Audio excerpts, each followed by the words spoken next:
안녕하십니까, 책돌이입니다. 오늘은 지난 시간에 이어서 뇌내 혁명 그 두 번째 시간입니다. 그럼 바로 본문을 보도록 하겠습니다. 제2장 근육을 만들면 병에 걸리지 않는다. 생활습관병에 걸리는 원인은 대부분 지방이다. 스트레스와 지방, 이 두 가지가 겹치면 대체로 질병 위험권에 들어간다. 그런데 요즘은 이 두 가지가 너무나 쉽게 쌓이는 시대이므로 당연히 생활습관병에 걸릴 가능성이 더욱 높아질 수밖에 없다. 맛있는 음식에는 거의 예외 없이 지방이 들어있는데 좀 과장해서 말하자면 지방의 독에 습격에 죽는 것이다. 지방 독에 당하지 않으려면 어떻게 해야 될까? 간단하게 생각하면 지방을 섭취하지 않는 것이 답이다. 그러나 그게 어디 말처럼 쉬운가? 현실적으로는 불가능하므로 나는 차라리 지방을 원하는 마음을 인정하는 편이 낫다고 생각한다. 맛있는 음식을 먹으면 기분이 좋아지고 그러면 뇌 속 엔돌핀이 나오는 플러스 작용을 하기 때문이다. 먹고 싶은 음식을 참으면서 스트레스를 받아 결국 노화가 촉진되거나 생활습관병에 걸린다면 주객이 전도되는 셈 아닌가? 그런데 지방을 섭취하고도 지방독에 당하지 않는 방법은 있을까? 근육을 충분히 만들어 유지하면 된다. 근육량과 산소만 있으면 지방이 연소되고 탄산가스와 물로 분해된다. 다시 말해 근육량만 감소하지 않으면 지방독에 당하지 않는다. 중년이 되어 비만 체형이 되고 생활습관병에 걸리는 것은 근육량이 감소하기 때문이다. 가 볼록 튀어나왔다면 이미 상당한 속도로 뇌세포가 죽어가고 있다는 뜻이다. 배 상태만 확인해도 노화 진척도와 생활습관병에 걸릴 가능성을 어느 정도 파악할 수가 있다. 배가 나오기 시작했다면 어떻게 해야 될까? 근육이 감소한 상태이므로 다시 근육을 만들면 된다. 다만 여기서 한 가지 문제는 근육을 만들기 위해서는 에너지가 발생한다는 사실이다. 그때 독성 물질인 활성산소가 발생하므로 이 독성을 제대로 중화시켜야 한다. 젊을 때, 즉 25살 정도까지는 활성산소의 독을 중화하는 SOD가 충분히 만들어지므로 큰 문제 없이 중화할 수 있다. 그러나 25세 이후, 즉 뇌 성장이 멈추는 시점이 오면 어떤 이유든지 SOD가 더는 생성되지 않는다. 그러므로 몸을 단련해서 근육을 붙이려 한다면 아직 뇌가 성장 중인 25세 이전에 하는 것이 좋다. 젊을 때는 격렬한 운동을 해서 활성산소가 다소 발생해도 큰 문제가 되지 않기 때문이다. 이 시기에 근육을 만든 다음 이후에는 더는 근육량이 줄어들지 않도록 유지하는 것이 최선이다. 정리해서 말하면 25세가 넘으면 되도록 과격한 운동은 피하고 지방을 연소할 수 있는 저강도 운동을 하자. 저강도 운동을 하면 뇌 속 엔돌핀도 잘 분비되고 활성산소의 독성도 중화되기 때문이다. 혈액이 항상 원활하게 흐르게 하려면 충분한 근육을 붙여야 하는데 이를 위해서는 운동을 해야 한다. 운동을 하면서 활성산소의 폐해를 줄이는 방법 중 하나는 갑자기 운동을 그만두지 않는 것이다. 야구 선수 중에서도 투수는 경기를 마친 다음 날이면 팔을 쓸 수 없을 정도로 지친다고 한다. 그런데 이것은 경기 후 마무리 운동을 제대로 하지 않았기 때문이다. 투구를 한 뒤에도 가볍게 공을 몇 번 던지면서 서서히 혈액 흐름의 속도를 맞추었다면 그 정도까지 기진맥진하지는 않을 것이다. 다음날 피로감을 느끼는 것은 전날 사용한 근육 때문이다. 그런데 근육만이 아니라 사실은 뇌도 지쳐있다. 몸을 움직였을 때, 특히 격렬한 운동을 한 다음에는 어떤 경우에도 갑자기 멈추지 말아야 한다. 이것이 활성산소의 피해를 받지 않고 근육을 단련하는 방법이다. 이렇게 할 수 있다면 운동을 한 만큼 몸과 뇌 긍정적인 영향을 줄 수가 있다. 젊었을 때는 다소 과격한 운동을 해도 괜찮지만 그것도 25살까지가 한계이다. 그 이후에는 과격한 운동은 우리 몸에 유익한 면보다 해로운 면이 더 많다. 그렇다면 30대 이후에는 어떤 식으로 근육을 단련해야 할까? 가장 좋은 것은 스트레칭처럼 유연한 운동을 하는 것이다. 스트레칭은 평소 잘 쓰지 않는 근육을 움직인다는 의미가 있다. 우리 병원에서는 여러 가지 기구를 이용해 고강도 운동을 하는데 문제는 부하 정도를 설정하는 것이다. 부하는 어느 정도 적정량이 있으며 부하가 가해지지 않으면 전혀 효과가 없다. 반대로 지나친 부하는 활성산소에 해를 입게 된다. 얼마나 부하를 가질지는 다음 수식에 연령과 성별을 대입해서 산출할 수가 있다. 적정 심박수 공식이 있습니다. 이 공식은 제가 밑에 내용에 써놓도록 하겠습니다. 참고로 40살 남성의 경우 최고 심박수는 한 180 정도가 적당하다고 합니다. 앞의 공식을 이용해 각자 심박수를 산출한 다음 그 심박수의 60%에서 75%를 유지하는 운동을 하는 것이 좋다. 만약에 40살 남자라면 한 180 정도 심박수인데 여기 한 60%니까 계산을 해보면 그 심박수에 맞춰서 운동하는 것이 좋다고 합니다. 지나치게 부하를 가하면 근육량은 증가하지만 활성산소의 독으로 오히려 건강을 해칠 수가 있다. 근육을 만드는 목적은 혈액 흐름을 개선하여 지방이 주는 해를 상쇄하기 위해서이다. 그 목적을 잊지 말아야 한다. 운해를 사용하면 오래 산다. 운동선수는 겉보기에 보통 사람보다 훨씬 강인하고 건강해 보인다. 잘 단련된 근육은 아름답기조차 하다. 그들의 육체는 강도 높은 훈련으로 만들어졌다.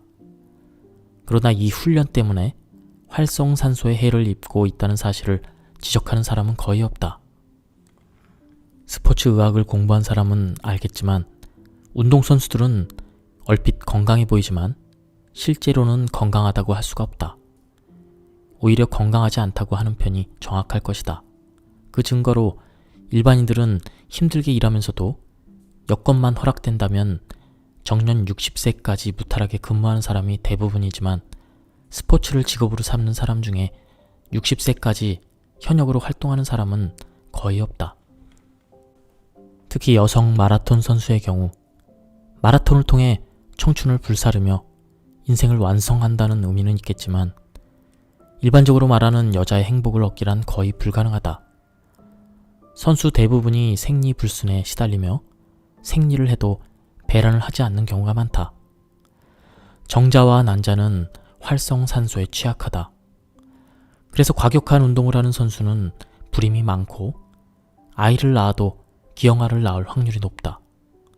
남자 선수도 상당수가 무정자증이다. 인문계와 이공계 중에는 인문계가 평균 수명이 조금 더 긴데 이것은 이공계가 논리 계산 작업을 하면서 좌뇌를 사용하는 경우가 많기 때문이라고 추정된다. 뇌 속의 엔돌핀은 우뇌가 활성화되었을 때 그때 분비되므로 우뇌를 주로 사용하는 인문계가 가장 장수한다. 오래 살려면 근육을 만들어야 하지만 근육을 지나치게 쓰는 것도 바람직하지 않다.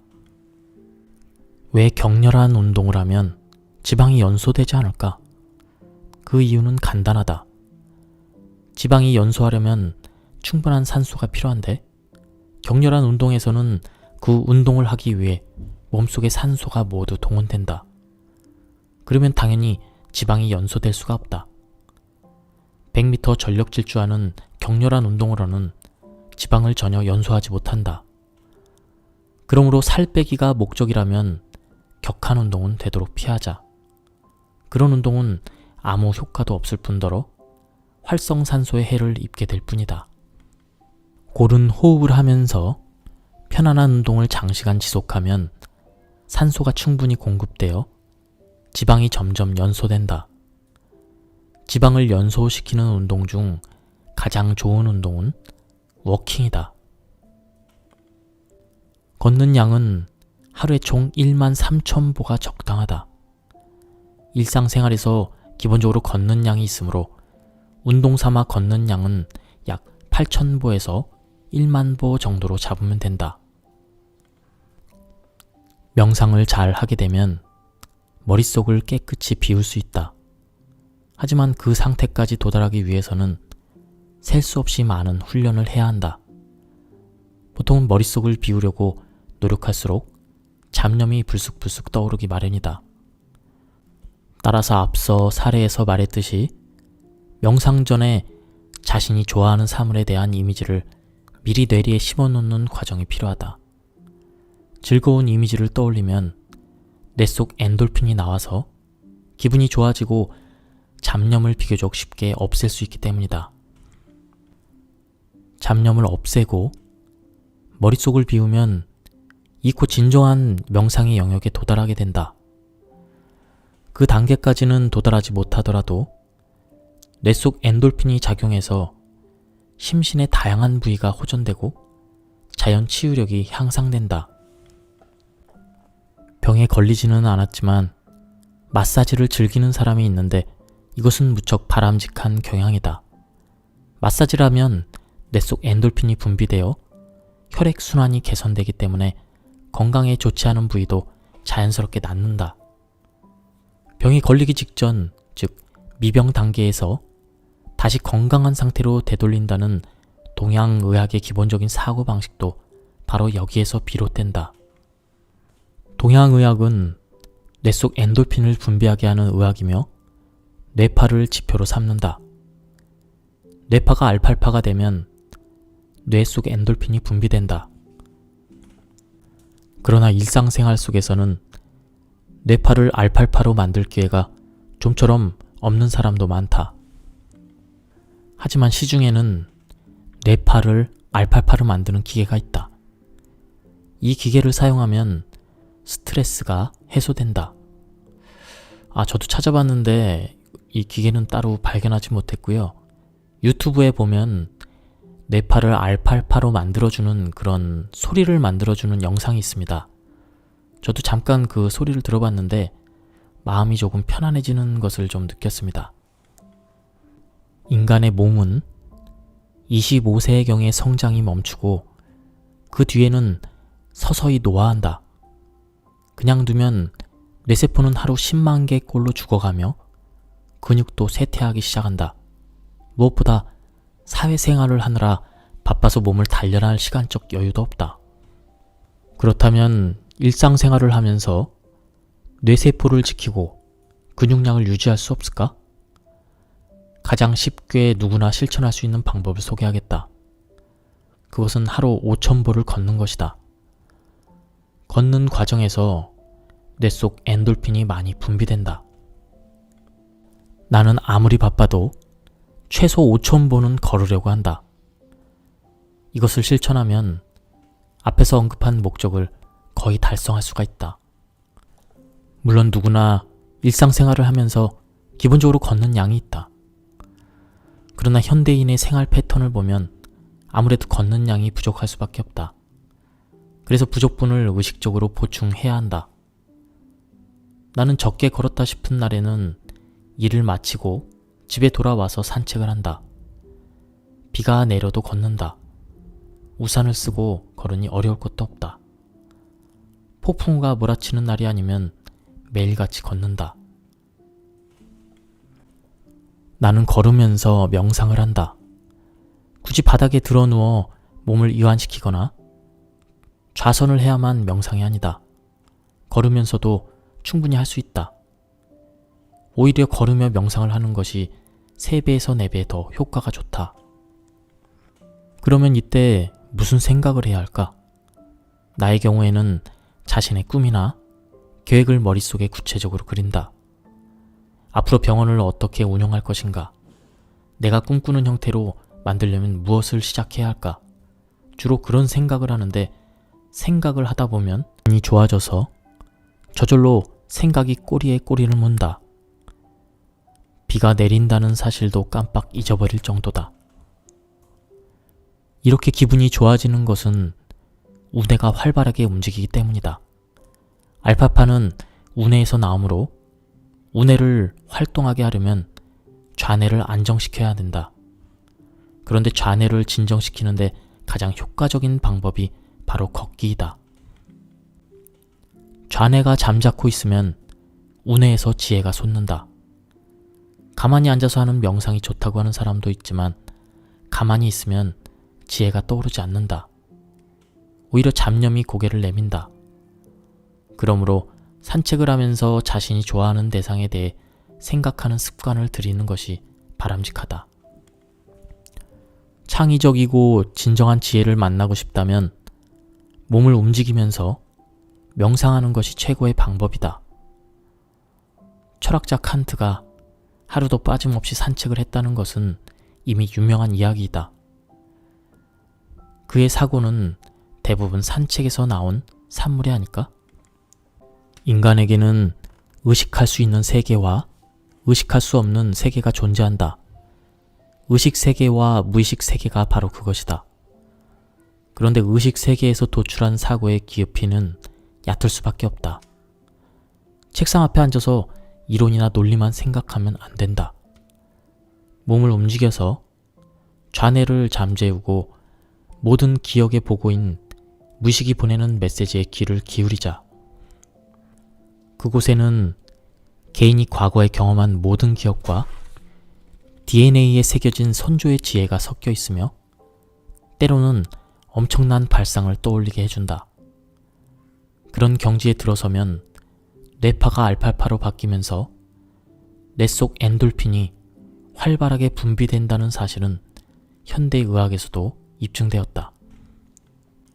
다음으로는 제3장 젊은 뇌를 유지하는 식생활입니다. 인간의 몸은 기아를 대비해서 설계되었다는 사실을 기억해야 한다.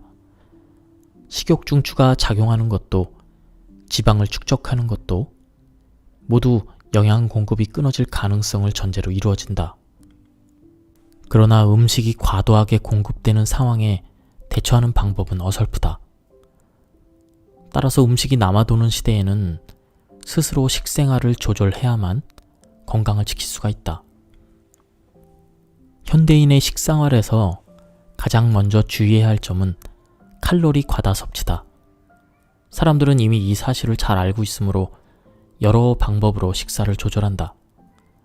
이때 반드시 실천해야 될 사항이 있는데 양질의 단백질을 충분히 섭취하는 것이다. 단백질은 뇌 속 엔돌핀의 재료이기 때문이다.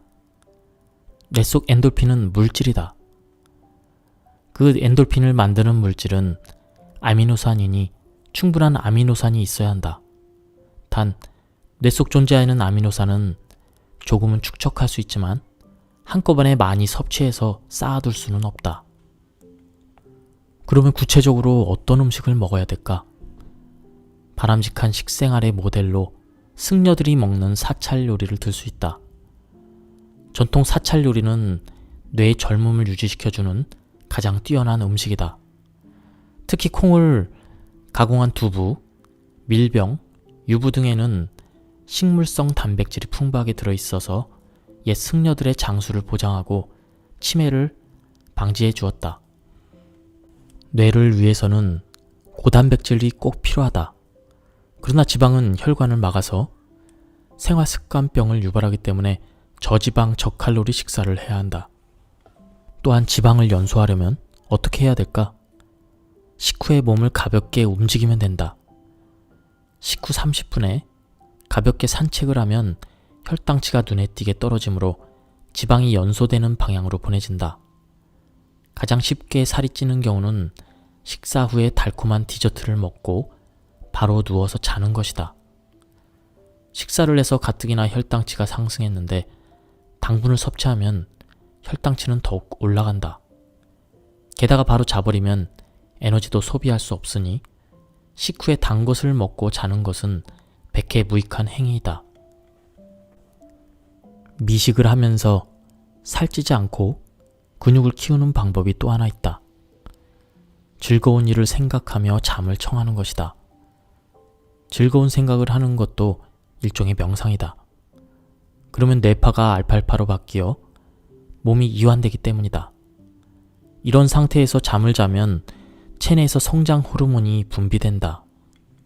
성장 호르몬은 깨어있을 때도 분비되지만 소량이며 대부분은 수면 중에 분비된다. 아이는 자면서 큰다라는 말이 있는데 잘 때는 아이뿐만 아니라 성인의 몸에서도 성장 호르몬이 분비된다. 물론 성인의 경우에는 성장 호르몬이 많이 분비돼도 키가 크진 않는다. 그러나 분비된 성장 호르몬은 근육을 튼튼하게 만들어 지방을 연소하는 효과를 발휘한다. 그런데 성장 호르몬은 명상할 때도 분비된다. 식후에 명상을 하면 혈액이 원활하게 순환되어 근육 속의 혈액량을 증가시킨다.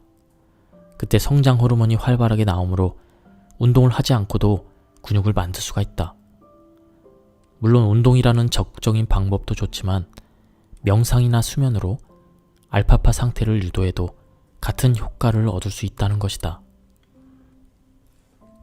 앞에서도 설명했듯이 활성산소가 좋지 않다는 것은 모두 다 알고 있는 사실입니다. 그 이유는 산화력이 강하기 때문입니다. 이는 건강에 해롭다는 건데요. 이와 같은 맥락으로 수돗물 또한 굉장히 산화력이 강하다고 합니다. 그 이유는 수돗물에는 염소가 있기 때문입니다. 그 염소는 세균을 죽이기 위해서 넣는데요.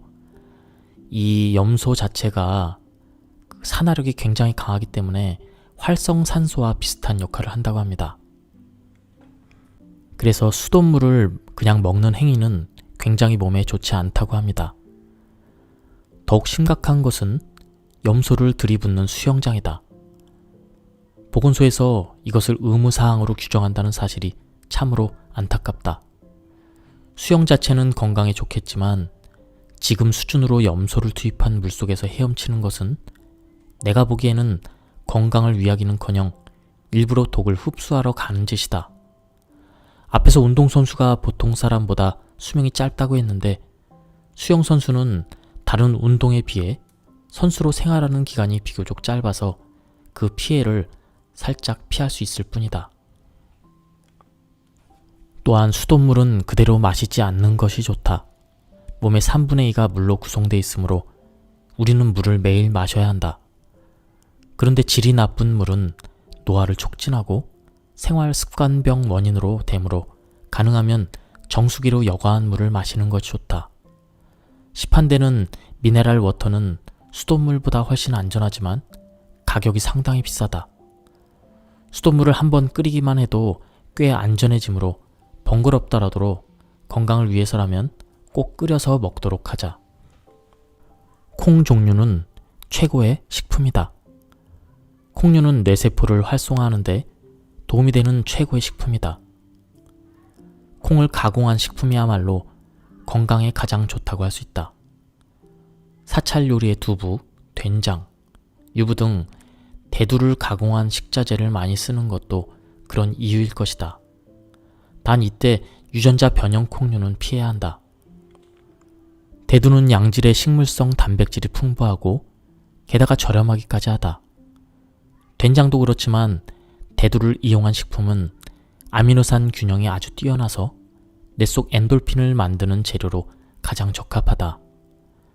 이런 음식은 쌀밥과 같이 먹으면 좋다. 쌀에 부족한 아미노산은 콩에 들어있고 콩에 부족한 아미노산은 쌀에 들어있으므로 서로 결점을 보완해가며 최고의 아미노산 균형을 이루기 때문이다. 동물의 간이나 신장 등의 장기류 식품도 괜찮다. 닭이나 돼지, 소 등의 내장은 재료에 따라 차이는 있지만 대체로 활성산소를 물리치는 좋은 식재료다. 녹차도 전이 0이며 클로렐라에 뒤지지 않을 정도로 좋은 식품이다. 여기에서 꼭 기억해야 할 것은 활성산소를 가장 많이 발생시키는 것은 스트레스라는 사실이다. 식품이나 약품도 원인이지만 가장 큰 원인은 역시 스트레스다. 게다가 스트레스는 노르아드레날린과 아드레날린도 분비시킨다. 이 때문에 인간은 암에 걸리고 뇌 혈관이 막히는 등 온갖 병에 걸려서 본래는 120세까지 살 수 있는데 겨우 80세 남짓의 생을 마감한다. 활성산소야말로 인류의 가장 큰 적이라 해도 과언이 아니다. 그리고 그 원인을 거슬러 올라가다 보면 결국에는 스트레스가 자리 잡고 있다. 즉, 건강에 가장 해로운 것은 스트레스라 할 수 있다. 그렇다면 스트레스란 무엇일까? 스트레스는 생명체에 가해지는 심리적, 생리적인 왜곡을 말한다. 단순하게 표현하면 어떤 일을 불쾌하다고 부정적으로 받아들이는 마음이다. 불안이나 걱정, 욕구 불만이나 증오, 질투나 부러움, 열등감 등 마이너스 발상을 할 때 우리는 스트레스를 받는다. 그런데 뇌 속 엔돌핀은 이것을 피하게 해준다. 뇌 속 엔돌핀이 나오면 스트레스는 마이너스로 작용하지 않는다.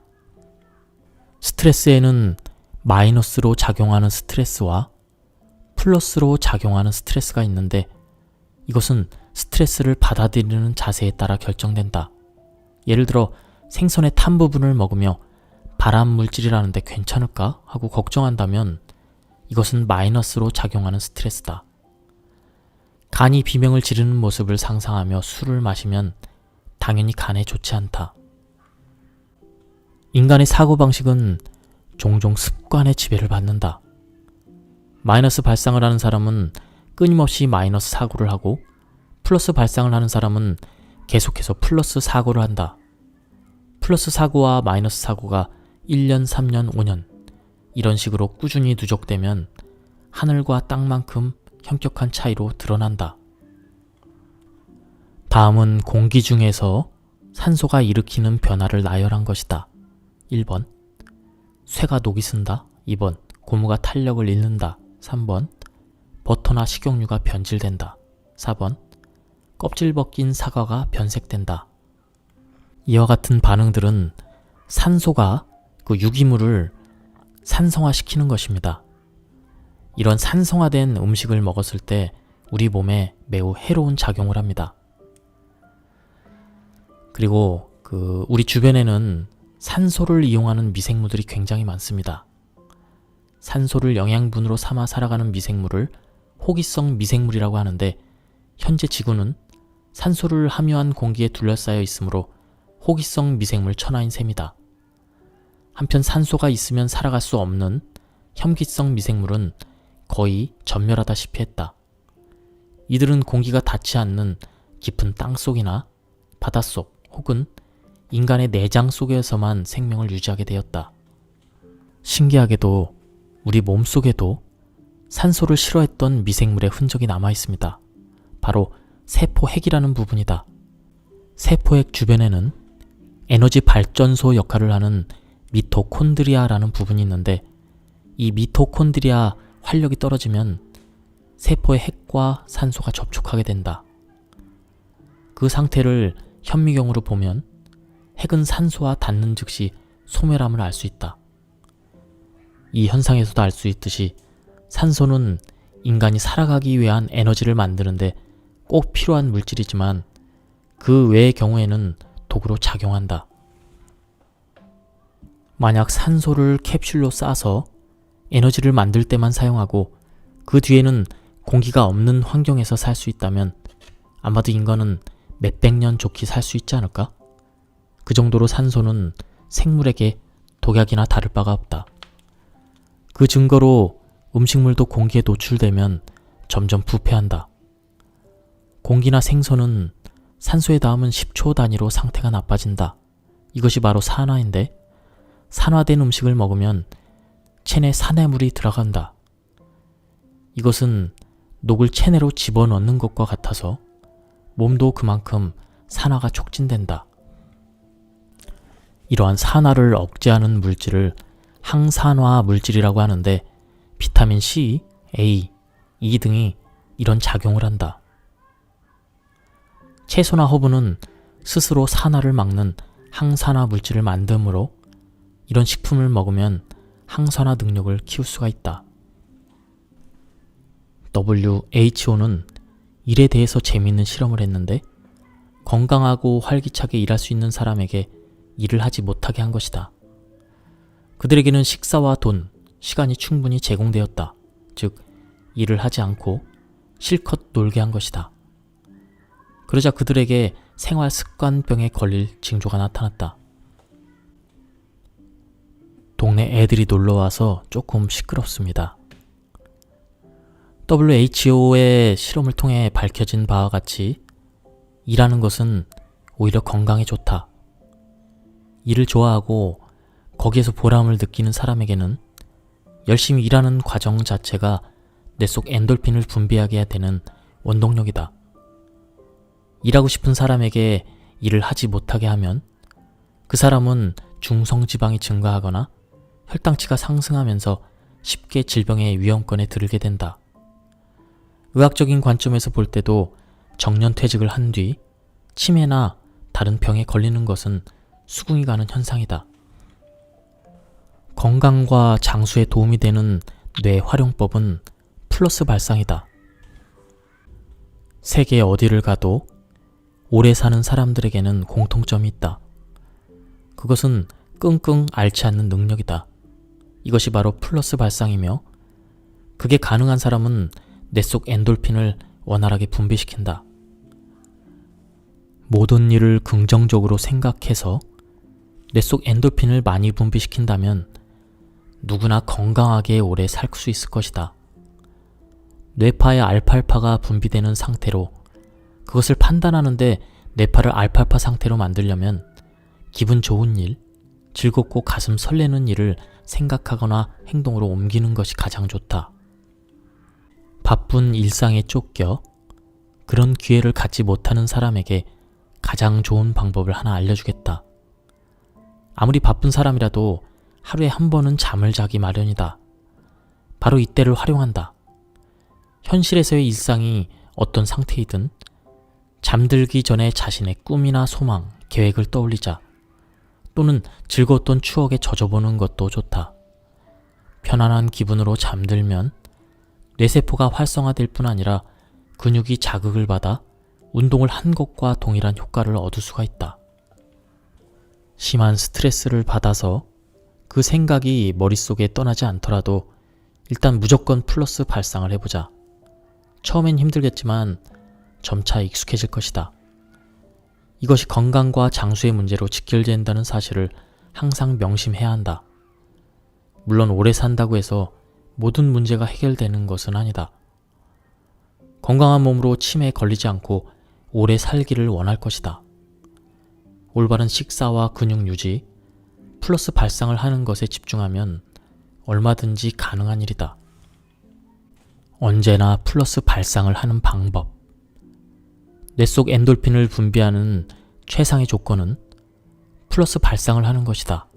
하지만 실제로 플러스 발상은 말처럼 쉽지가 않다. 인생은 성공보다는 실패, 즐거운 일보다는 힘든 일이 더 많기 때문이다. 즐거울 때 플러스 발상하기는 쉽다. 문제는 실패했을 때나 괴로운 상황일 때 어떻게 플러스 발상을 할 수 있는가이다. 이것은 뇌내 혁명을 하는 데 있어 대단히 중요한 문제이다. 플러스 발상의 진수는 도저히 플러스로 생각할 수 없는 일을 플러스 발상으로 생각하는 데 있다. 바로 그것이 뇌내 혁명의 관건이다.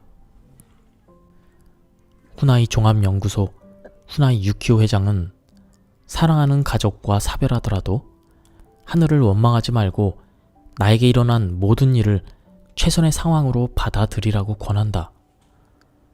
평범한 인간은 좀처럼 도달하기 힘든 경지이다.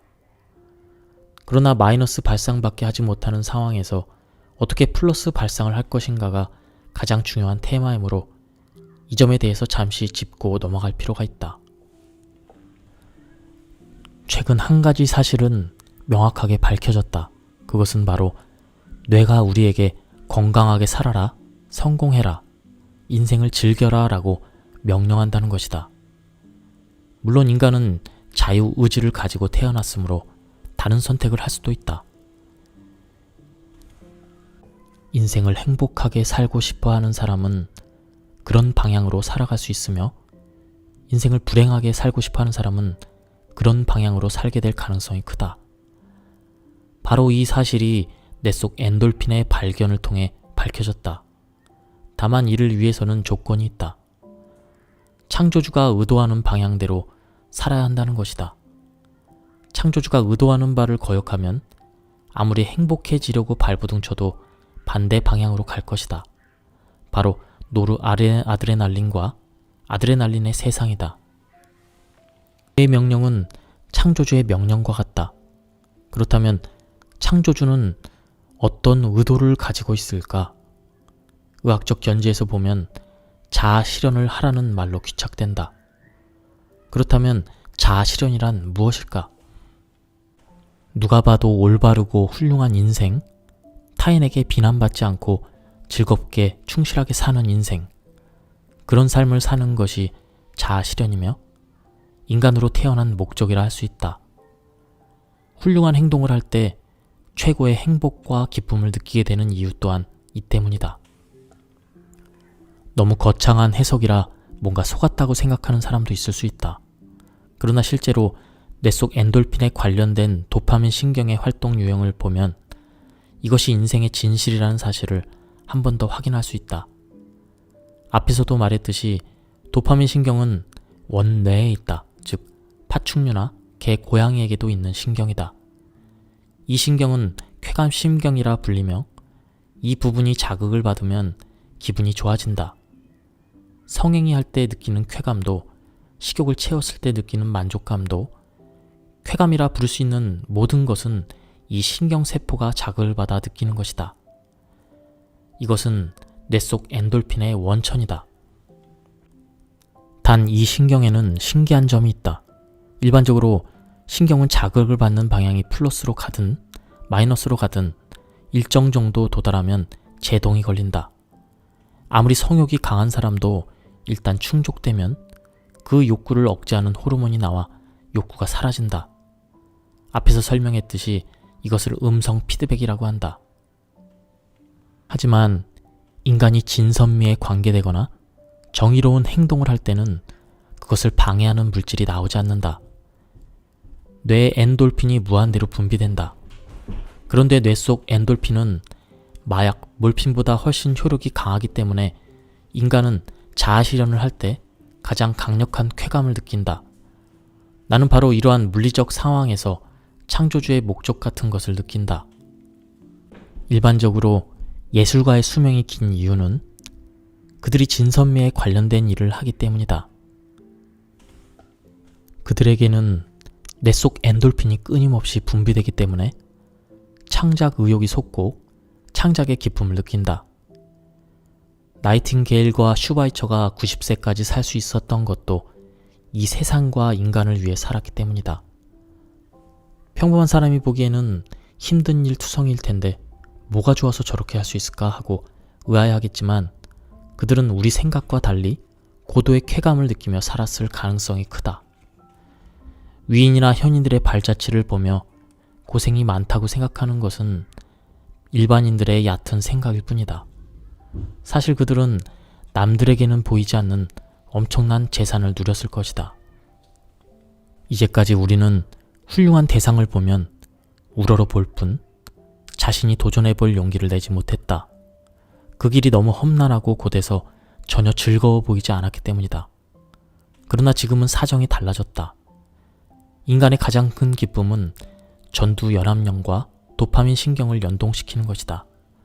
그것이 바로 메슬로 박사가 말한 자아 실현이다. 자아 실현을 한 인간은 지고 체험이라는 경지에 도달한다고 판단한 메슬로 박사의 깊은 통찰력에 놀랄 뿐이다. 여기까지 뇌내의 혁명 모두 리뷰를 마쳤습니다. 이 책은 정말 우연한 기회로 알게 된 책인데 기대 안 했는데 내용이 너무 좋았습니다.